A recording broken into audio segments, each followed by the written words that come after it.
Tapi Mas Igun pernah nggak berbicara seperti ini di sering di mereka yang maksudnya udah jangan menyerah atau apa? Sering. Makanya pasti mereka banyak nggak mau daftar lagi, pasti nggak menang gitu. Yang menang pasti yang DD mulu gitu kan. Nah itu bisa gue ajak ngobrol lagi kayak gitu.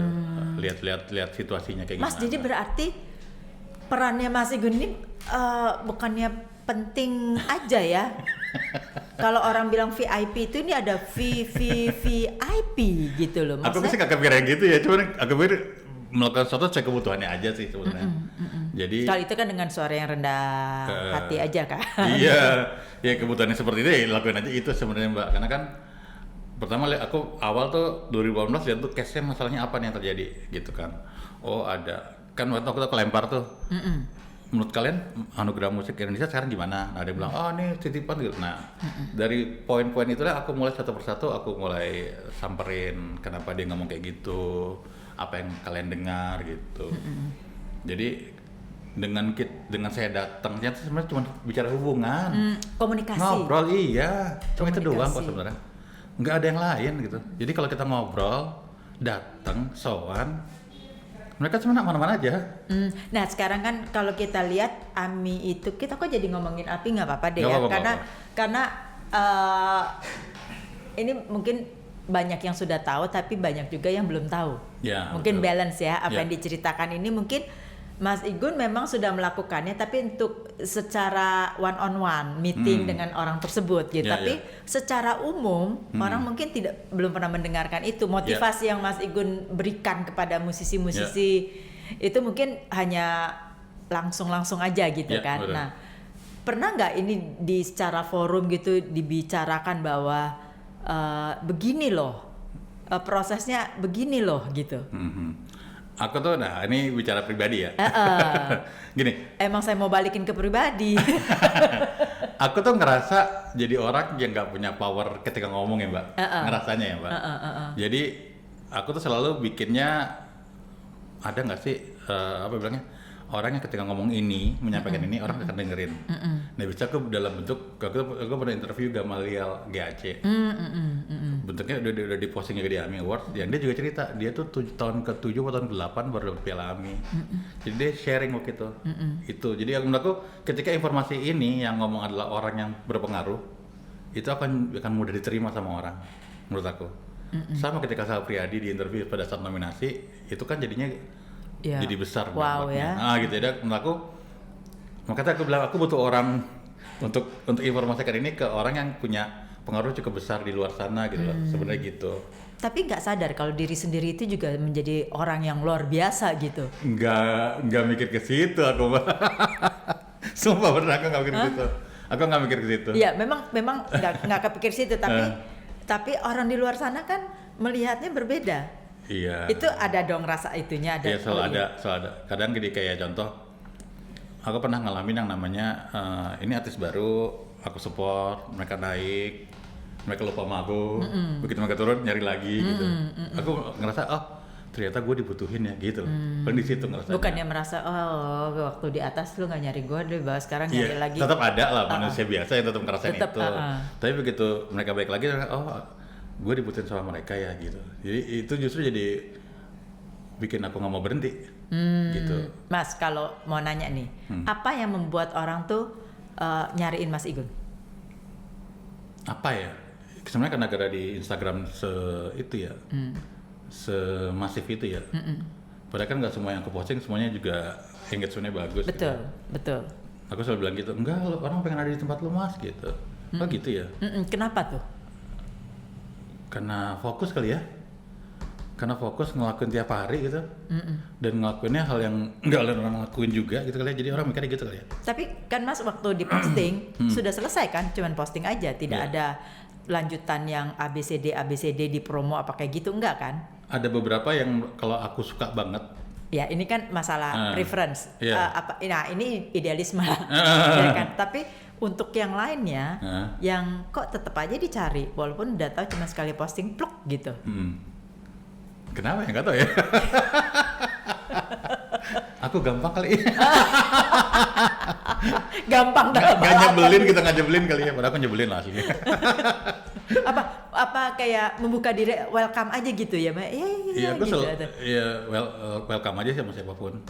Walaupun dalam arti kadang-kadang suka nyortir juga gitu kadang-kadang ya. Ya pasti dong, harus dong. Iya nggak sih? Kalau udah terlalu banyak kan juga capek ya, Mbak. Iya. Capek banget gitu. Jadi emang harus kayak undangan-undangan tuh kan hampir tiap minggu ada ya. Yang hearing lah, yang press con lah, yang nggak berhenti tuh nggak ya. berhenti. Seleksinya bagaimana? Yang ini saya mau datangin, yang ini enggak, yang ini masuk ke kolong. Boleh ngomong di sini ya? Boleh aja. Kalau nggak apa-apa, kalau nggak masalah dari Mas Igun. Sejujurnya pertama adalah faktor usia yang pasti, gitu ya. Kayak kadang kalau kita ngobrol gini kan energi banyak keluar ya. Jadi kadang setelah itu biasanya capek banget gitu kan ya. Itu pertama. Kedua, faktor waktu. Kalau acaranya malam aku biasa akan skip. Kecuali keren banget aku pasti datang. Gitu. Ketiga adalah yang pasti ujungnya lari ke selera ya. Dan aku udah cukup. Bisa gini, ketika zaman dulu kan orang sudah bikin testimoni gitu kan. Itu energinya besar banget loh untuk bikin testimoni. Kadang sesuatu hal yang aku suka itu kan nggak masalah ya. Tapi kalau aku nggak suka, karena kan juga manusia biasa punya like and dislike kan ya. Ketika nggak suka kan susah banget untuk nggak sesuai ini ya? Gitu loh. Dan aku nggak mau berbohong gitu loh, Mbak. Apalagi kalau itu temen, misalnya Mbak Lucy punya lagu, tuh, Mas Gun itu dong kasih masukan, itu kan nggak enak gitu karena teman gitu kan. Pernah nolak nggak? Pernah. Akhirnya aku nolak karena tapi kalau lagi enak ngomongnya enak gitu ya. Misal contoh pernah ada satu band rock sama band sweet pop ngasih dalam saat bersamaan, aku bilang capek banget loh. Habis energi buat rock gitu ya. Terus terus sweet pop tuh nggak bisa, nggak nyambung. Aku boleh nggak untuk kali ini nggak dulu aku bilang. Karena nggak bisa nge-shoot ini itu susah gitu. Tapi dengan keterbukaan begitu, apakah mereka menerima? Oh ya. Awalnya sih ngerasa mungkin aku ngerasanya aja ya, ngerasa kayaknya Mas Gun milih-milih gitu, tapi lama-lama akhirnya ya aku bodo amat juga sih. Sombong banget sih, mentang-mentang gitu. Iya, tapi kalau lama-lama bodo amat juga sih karena capek Mbak gitu kalau di pasien juga gitu. Aku juga nggak ngebohongin diri sendiri gitu kan. Pun akhirnya aku juga belajar sama misalnya sama teman dekat gitu beberapa akhirnya. Dulu aku takut-takut ngasih masukan, tapi sekarang aku ngasih masukan. Mohon maaf Mas, Mbak, ini bukan selera saya nggak bisa ngasih pendapat gitu. Akhirnya mulai beberapa tahun terakhir saya udah nggak mau kasih testimoni. Kecuali lo keren banget. Oh, keren banget gitu, tapi itu sesuai dengan kerennya kan. Kalau misalnya nggak keren, aku nggak mau kasih testimoni. Nggak mau kasih jadi mereka udah secara sadar tahu kalau Mas Igun nggak kasih testimoni, berarti nggak banget tuh. Bukan jadi ngomong kan. Gue yang ngomong bukan Mas. Tapi itu. Tapi Mas, maaf, nggak usah dibela gitu. Karena aku pernah bikin statement itu loh. Itu adalah hal yang bagus. Kenapa? Karena kok introspeksinya kita sendiri setelah kita kasih karyanya dan seorang Mas Igun nih nggak mau kasih komentar. Nah, gue balik lagi nih tarikin. Oh, berarti ini ada sesuatu yang saya harus improve, yang harus tingkatkan gitu loh. Jadi itu kan sebagai indikasi bukan? Ya. Itu tapi aku fair loh Mbak nilai sebuah karya, itu aku fair. Fairnya gini, aku nggak pernah mau nilai karyanya Mbak Lucy dengan yang lain. Aku akan compare-nya dengan Mbak Lucy yang sebelum Mbak Lucy. Oh sih, jadi tidak membandingkan dengan jadi apple to apple lah. Karya saya yang sekarang dengan karya saya yang sebelumnya, tahun yang lalu. Ada nggak improvement-nya gitu. Nah dari situ saya bisa ngasih input. Kalau mending Mbak Lucy dengan karya lain saya nggak bisa ngasih input, kan masing-masing beda ininya, stage-nya di mana. Nah itu jangan lupa dengerin nih. Itu. Ini sesuatu yang bagus banget. Iya, karena saya pikir itu paling fair menurut aku. Misalnya Mbak, sekarang kok jadi kayak gini? Tapi enak ngomongnya kita lebih ini. Nah, Mas Igun sekarang kan udah selesai ya pengumpulan pendaftaran udah kelar ya? Udah. Itu kondisinya sekarang bagaimana, dikejar-kejar orang nggak? Belum. Biasanya H- berapa? 2 bulan kah? belum. Paling sekarang tuh yang Mas Gun udah tutup ya, iya udah nggak bisa buka, nggak bisa, paling gitu-gitu doang sih sekarang. Karena kan sekarang datanya udah masuk ke tim IT untuk diolah. Untuk aku kan lanjutin namanya sidang kategorisasi minggu depan. Sidang kategorisasi. Ya, salah satunya adalah Barili Kemahua tim kategorisasinya. Tugas mereka adalah memasukkan lagu-lagu itu ke genrenya masing-masing. Gitu. Ada berapa satu tim itu biasanya berapa orang? Ada banyak, jadi tim kategorisasi itu mewakili banyak genre. Jadi ada dari orang pop, ada orang R&B, orang rock. Tapi mereka jazz. menjadi satu. Menjadi satu untuk memilih ini kategori ini kategori ini. Iya, betul. Jadi mereka aku kasih tugas hampir sebulan lah, mereka ada yang offline, ada yang online, untuk mereka menentukan masing-masing genrenya apa setiap lagu. Jadi mereka mendengarkan berapa tebak? 5.000-an lagu lebih. Aduh. Satu orang tuh ya? Satu orang.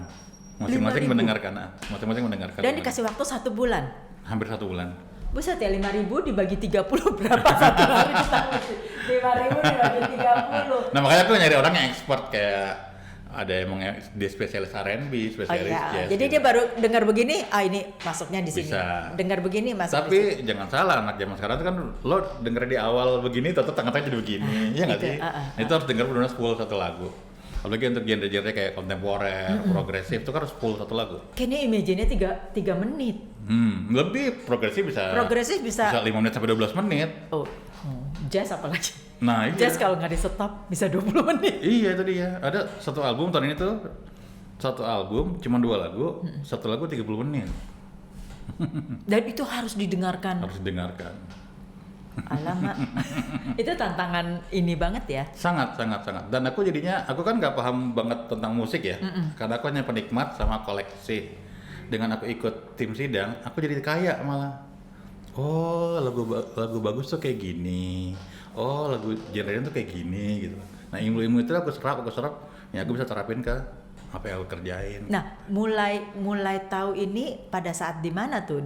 Kalau Mas Igun beli kaset dari SD gitu ya, pas mulai mengenal apa ya, kategori kah atau apa musik itu di sebelah mananya sampai akhirnya masuk kejeblos ke musik gitu. Sebenarnya gini, mungkin kalau di era zaman dulu saya kecil, zaman kaset CD, kalau saya bilang di Indonesia masih belum kayak genre ya, masih yang mereka lebih bermain dengan yang lagi populer apa, mereka bikinnya kayak gitu. Ya, betul. Tapi dari 2018 ke sini udah banyak orang-orang yang udah berjago-jago, yang pada belajar juga.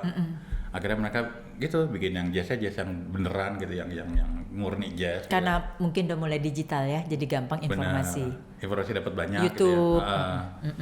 Jadi AMI yang tadi kategori cuma ada sekitar 30 atau paling banyak 50 atau 40 kategori. Sekarang udah 66, udah hampir menembus 60 gitu loh, karena saking banyaknya itu. Dan AMI sendiri kan harus mengakomodir mereka juga. Mereka ada yang bikin religi, ada yang bikin rohani. Dan itu jadi industri kan tetap harus dihargai gitu. Iya sih sebenarnya makin kesini kita makin lihat kok kategori yang di ini kan makin besar. Satu lagi Mbak yang aku selalu dengung-dengung lagi nih. Zaman aku kecil dulu kan kita punya TVRI aja ya. Iya. Dan RRI. Dan RRI betul. Kan musik. Tiap minggu kita dengar lagu baru dari TV. Gitu. Itu pertama itu. Kedua adalah ada lagu anak-anak, acara anak-anak, ada lagu keroncong gitu ya. Nah, iya aku bukan penikmat keroncong tapi nikmat lagu anak juga. Tapi kan aku sebagai manusia kecil saat itu mendapatkan informasi itu gitu. Terus aku dewasa ada namanya MTV. Betul. Ya kan? Masih ada nggak sih itu? MTV masih ada nggak sih? Masih ya? Kayaknya masih kali. Tapi agak sedikit ini ya. MTV di situ dicekokin lagu-lagu yang ada dari underground segala macam, independen segala macam juga ada. Lagu yang populer juga ada, informasi segitu banyak. Nah, begitu udah masuk ke era sekarang, media yang seperti itu udah nggak ada. Gitu, udah minim banget gitu. Kayak lagu anak, lagu keroncong udah nggak ada. Nah, itu breakingnya itu apa karena masalah digital ini yang kita bisa lihat di manapun at any time, kapan aja gitu, misalnya di TikTok, di IG, di Facebook. Apa karena platformnya yang sudah begitu banyak sehingga orang-orang yang melakukan spesialis gini jadi nggak ada yang ngelihat gitu loh. Kayak bisa iya bisa enggak.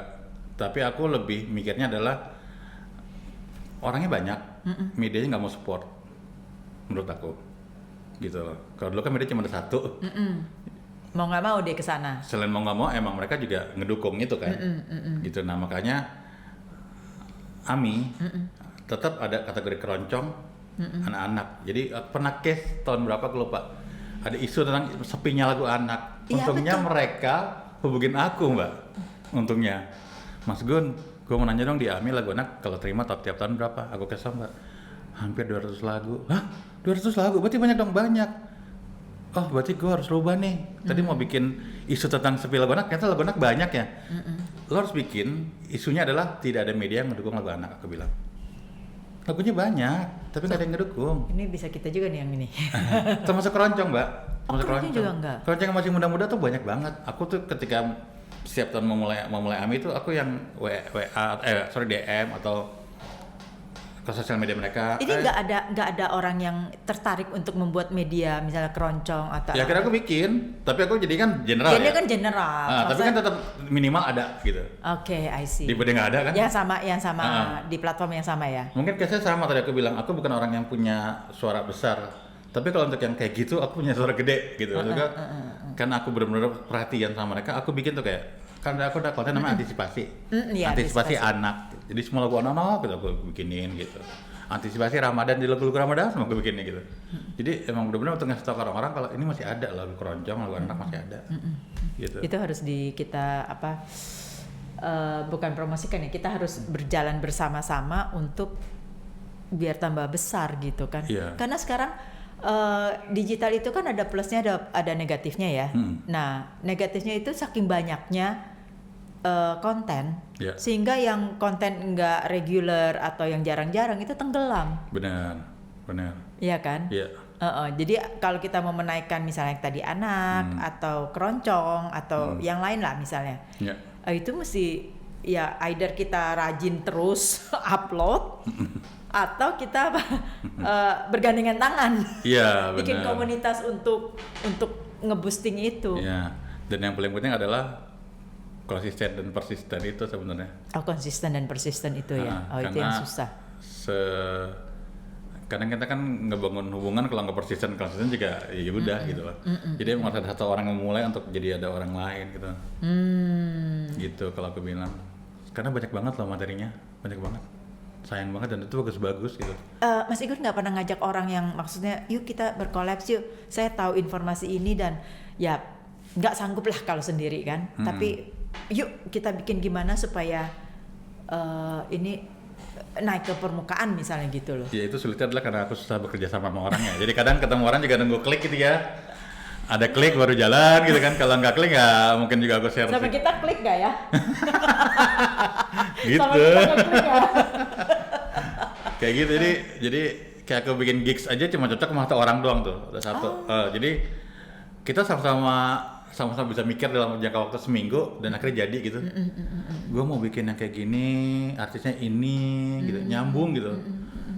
Terus ada teman-teman ngajakin kerjasama, nggak ada yang jalan semua. Ya karena, nggak ada, nanti kita menjustifikasi ya. Karena akunya sulit aja. Lebih ke situ. Mungkin belum ada POV yang sama. Point of view, persepsi itu kan misalnya nih presentasi kesuksesan yang Mas Igun buat adalah kalau 90% gue udah anggap sukses nih, tapi ada orang yang bilang enggak, gue 70% aja. Jadi gap ini ya bagaimana Mas Igun menurunkan 10% dan ini menaikkan 10% untuk sama, itu masih belum dapat. Betul kan? Betul. Jadi fleksibilitas itu masih sama-sama kurang lah. Atau kalau yang ini tidak sanggup menaikkan, kan Mas Igun juga willing untuk menurunkan tapi menarik mereka lebih tinggi lagi sebenarnya kan? Iya. Cuma kadang-kadang aku kalau kerja sama gitu kan aku suka cek dulu, survei dulu orangnya kayak gimana gitu loh. Kalau emang menurut aku kayaknya nggak bisa jalan bareng, mending nggak usah dari awal untuk nggak ketemu atau gimana gitu loh aku sih. Iya sih benar. Mas Igun with your specialist ya. Ini kan kayaknya spesialis banget kan. Habis ada orang lagi nggak ya di Indonesia yang kayak gini ya? Tadi gue mikir ya. Harusnya ada sih, harusnya ada. Pasti ada kok. Kalau misalnya pastinya ada, kemana kah mereka? Nggak tahu. Mungkin mereka ada orang yang kuat, ada orang yang nggak kuat ya Mbak. Mungkin ketika situasi kan pasti orang hidup itu kan ketika banyak banget pressure dan segala macam, ekonomi segala macam, akhirnya mereka mundur teratur atau ya udahlah nggak usah di ini. Nah, apa yang membuat Mas Igun bertahan? Ya, mungkin karena akar dari kecil ya, udah kuat banget dari kecil ya. sekian puluh tahun bekerja, toto kerjaan aku jadi begini gitu, dan kayak jadi nyaman dan bisa lucu menghidupi dan dapetin apa yang aku mau gitu. Jadi dulu tuh kerja sekian puluh tahun, contoh ya, pengen jalan-jalan ke sini itu nggak pernah dapat, tapi kita kerja kayak gini tuh kayak bisa aja gitu, bukan hal yang sulit gitu loh. Gitu bisa didapetin. Jadi malah dikasih bonus ya? Iya. Maksudnya walaupun bonusnya bukan kayak mau ngejar-ngejar itu bukan, tapi kayak ada datang aja gitu bonusnya gitu. Kayak bukan yang dikejar. Kalau dulu kan ngejar banget ya. Ketika jadi marketing, harus dapetin, tapi nggak dapet gitu. Ada targetnya gitu. Iya, tapi nggak dapet. Ini udah beyond. Mas Igun tuh udah beyond, udah di atas itu, maksudnya udah tidak mencari apa-apa karena apa yang mau dicari orang semuanya gue dapet kok. Jadinya itu datang sendiri dengan pemikiran syukur yang seperti itu mungkin ya. Mungkin kan? Iya, kayak tadi yang aku cerita tentang Amitonal itu. Terus bagus ya ternyata gitu. Kan? Padahal ya emang pasti pengen bikin yang bagus ya, tapi ketika udah punya target, menurut aku target ya udah target gitu. Kan tugas aku adalah sering ngejalanin. Tapi Mas sebagai orang introvert gitu ya, saya nggak bilang introvertnya. Dalam menjalankan tugas itu pasti ada kesusahannya dong. Ada. Apa misalnya contoh yang hampir nge-break gitu ya, hampir that's it ya udahlah selesai kelar gitu. Ini menunda. Itu adalah masalah terbesar aku. Gitu. Menunda karena malas atau menunda karena kebanyakan kerjaan? Kebanyakan kerjaan pertama pastinya. Kedua karena terlalu banyak mikir ya. Terlalu banyak mikir. Jadi kan biasanya kan ketika udah mau mulai itu kan langsung keluar banyak banget yang harus dikerjain dia gitu kan. Karena kebanyakan mikir nggak di jalan satu-satu, akhirnya jadi ketunda segala macam. Padahal aku udah tahu kalau aku udah suatu hal itu akan ketunda semuanya, Pak. Mundur tuh semua domino. Mundur semuanya. Aku udah ngerti pada itu. Tapi aku sering ngelakuin itu terus menerus gitu. Secara nggak. Sampai sekarang atau sudah ada perbaikan? Masih kayak gitu. Masih kayak gitu. Makanya untungnya aku terbiasa untuk ngejar sesuatu itu gila-gilaan ya. Jadi gila-gilaan itu maksudnya sampai nggak tidur 24 jam kali 10. Enggak. Kalau untuk itunya enggak. Kalau untuk itu enggak. Itu aku sayang sama badan aku sendiri untuk itu. Tapi aku bisa fokus untuk ngelakuin sesuatu hal lebih itu aja gitu loh. Jadi misalnya ini harus dikerjain dalam jangka waktu biasanya 2 minggu, dikasih waktu 5 hari bisa-bisa aja gitu loh. Tapi nggak harus yang nggak tidur juga nggak, tetap harus tidur, cuman fokusnya aja ke situ bisa gitu loh. Ya karena kita lebih efektif. Benar. Jadi 1 jam yang kita biasanya melakukan cuman bukannya dengan malas-malasan ya, dengan menunda itu cuman 10, tetapi kalau kita fokus menjadi 30. Benar. Ya kan, efisiensinya jadi naik 3-4 kali lipat. Sebenarnya kita mampu itu cuman ya itu ada unsur. Ya, benar. Itunya. Itu ya tadi cuman gara-gara ngelihat ini kayak akan ribet, ini akan ini. Jadi kebanyakan mikir akhirnya jadi malah ketahan gitu. Mas, ini kan kita sering dengar tiap hari pasti kan nggak cuma dengerin musik kan, yang ekonomi tidak baik-baik aja, yang dibilang aduh ini kita memasuki masa krisis, resesi. Menurut Mas Igun, apa yang akan terjadi dengan dunia musik? Dengan si pemain musiknya, musisinya maksudnya ya, dengan pekerja seninya gitu loh. Apa yang terjadi tuh ekosistemnya nanti? Ini lucunya nih, aku tuh orang yang nggak pernah gini. Aku tuh bisa memisahkan antara apa yang terjadi sama ke visi misi nih. Gitu. Ketika aku udah punya visi misi, aku udah jalanin aja nih. Apa yang terjadi kan sebenarnya apa terjadi aja udah gitu kan. Jadi kalau kalian tetap jalan fokus, ya akan sampai gitu menurut aku sih gitu. Jadi ini terjadi aja sebenarnya. Memang ya nggak bisa ditolak dan nggak bisa dihindari kan? Iya. Kan case-nya sebenarnya terlihat dari zaman kita dulu pernah Krismon 98 atau kemarin pas pandemi. Itu kan udah nggak jelas depan akan jadi kayak gimana kan ujungnya gitu kan. Manusia itu kan punya akal pikiran gitu ya. Untuk dia bisa ngelakuin suatu hal yang gak ketebak juga gitu. Jadi balik lagi aja ke fokusnya mau ngerjain apa gitu menurut aku. Jadi keep going lah. Istilahnya tetaplah berjalan dengan apa yang kita lakukan, fokus ya. Apapun yang terjadi, ya itu pasti ada solusinya lah gitu ya. Nah, tapi kan kalau apapun yang terjadi kena di perut gimana? Menurut aku itu proses yang harus dilaluin. Mau nggak mau. Jadi tetap harus kuat gitu dan cari akal lah kemana. Mau nggak mau. Karena serunya adalah begitu masuk pandemi jumlah lagu tambah banyak. Jadi aku lupa datanya berapa angkanya. sebelum pandemi sama setelah pandemi itu naik hampir 2 kali lipat. Lebih ini dong, lebih Iya. produktif. Karena orang jadi produktif justru ketika di rumah. Jadi apa yang dulu nggak dikerjain, diberesin. Akhirnya jadi bisa bikin album. Ini Mas Igun nih sebagai orang salah satu yang saya kenal orangnya positif. Masa berpikirannya positif terus gitu loh. Aku tadi bukan positif. Tetap adalah, maksud aku gini. Ya ngapain sih semua harus dicampur baur gitu loh Mbak, maksud aku. Ketika ada misalnya ada pemilihan presiden yang akan seperti apa, ketika ada perubahan seperti apa, itu kan emang pasti akan terjadi gitu loh. Tapi kan kita hidup ini tetap punya tujuan kan sebenarnya. Iya sih benar. Bukan tentang positif menurut aku ya. Bukan berarti ini nggak akan terjadi, tetap terjadi kok. Ini kita janjian hujan deras gitu ya. Menurut aku tetap bisa ketemu kok nggak ada masalah. Iya. Gitu maksudnya. Tinggal- hujan kan tetap hujan, banjir tetap banjir. Tinggal niat kita aja Benar. ya. Niat Misal- kita mau jadi malas atau Benar. kita tunda atau kita terobos itu hujan. Iya, menurut aku bukan tentang positif, tapi tentang lu harus punya solusinya. Gitu. Aku janjian jam 11. Ya kan aku nggak mungkin jalan jam 10 kalau hujan deras. Aku mau jalan jam 8 pagi. Sampai sini jam 9 pagi nggak apa-apa juga gitu maksudnya. Itu aku selalu mikir dan selalu mikirnya gitu loh.